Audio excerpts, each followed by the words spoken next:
I'm working on a big Dexter review. I don't know for sure if I'm going to be able to put it out next week, but I wanted to put out this excerpt of it because it ties in with the episode that just came out yesterday. In episode 10, Prater, after having locked Dexter inside the vault, tells Charlie of his intent to leave Dexter there until he dies. Dexter calls Harrison with Batista's phone, and he comes to find the vault his father is locked in before encountering Charlie. Dexter threatens to release the files Prater has on her if she doesn't let him go, and Charlie agrees to releasing him as a favor for him not killing her mother, with the stipulation that she'll kill Harrison if he releases the files later. Harrison gets the code for the vault's door, and Dexter is released. Charlie confronts Prater to announce she's done protecting him, as Dexter searches for the thumbprints, Charlie telling Prater that she's both going to disappear and have Prater continue paying for her mother's medical bills.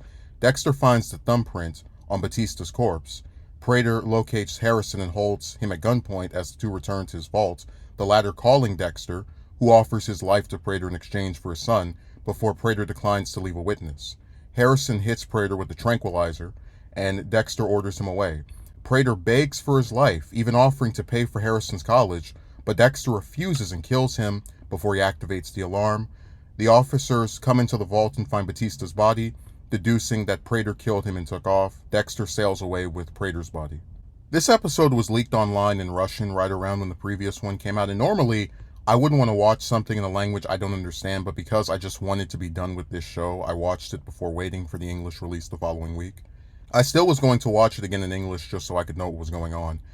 Admittedly, it's not as bad as the previous episode, and unlike that one, doesn't have a scene that makes me sick to my stomach. Prater's reaction to becoming a killer is well acted by Dinklage. The Brian cameo was nice and serves a solid bookend to Dexter's first time in the vault when he saw his kill table. People speculated from the time the show started that Brian was going to appear based off some of the stuff that Christian Camargo was doing on social media. The proposition that Charlie gives Dexter is among Uma Thurman's strongest performances as a character, and you really get the sense that she's in control. I'm very happy that they didn't kill her off because one, she's morally gray, and two, there's always the possibility of bringing her back in some capacity to service a later story. The conversation between Dexter and Prater before the latter is killed is an interesting dialogue where Dexter contrasts their past as having made them into the men they are, and you can really see how Prater believes he's going to survive if he just bribes Dexter enough. You really get the sense that money has solved every problem for him up until now. The main issue for me with this last 40 plus minutes of the season is that it doesn't really have any tension.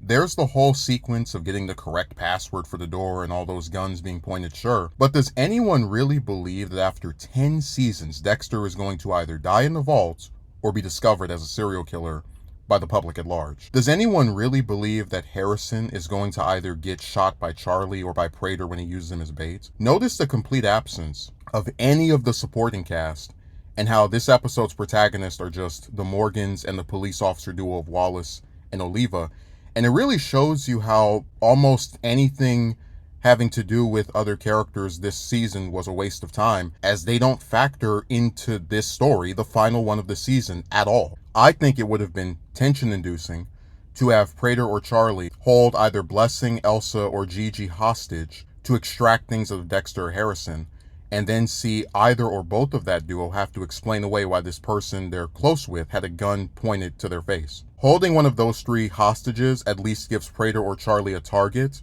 that we could believe could actually die, that we could be persuaded would either be failed by Dexter or Harrison. The most disliked season finales are the ones for the 6th season, the 8th season, and New Blood. I'm not here to defend any of those, but think about every single season finale of Dexter up to this point, and how many of them would have so many main characters, the ones who appear in every episode, their actor's name is in the credits, just uninvolved. If you told me when this season started that Elsa and Blessing would not be in the final episode with the exception of a cameo for the latter, I would have said you were nuts. Their absence makes this expansion of Dexter, a season that introduced so many characters and lore, feel kind of empty. I can't help but feel that if Batista was kept alive and was in the vault with Dexter having to work with him, and he was the one that Prater put the gun to the head of, it would have felt much more concerning that he could die because so many fans had convinced themselves that that was going to happen this season. So even if you were someone who supported or was fine with Batista dying, him getting killed in the actual season finale instead of the second to last episode would have been more tension inducing instead of, hey, let's keep threatening the two characters that we will never kill off unless we don't get renewed. Excuse my language, but The show basically blew its load before the climax instead of during, leaving the last episode kind of hollow.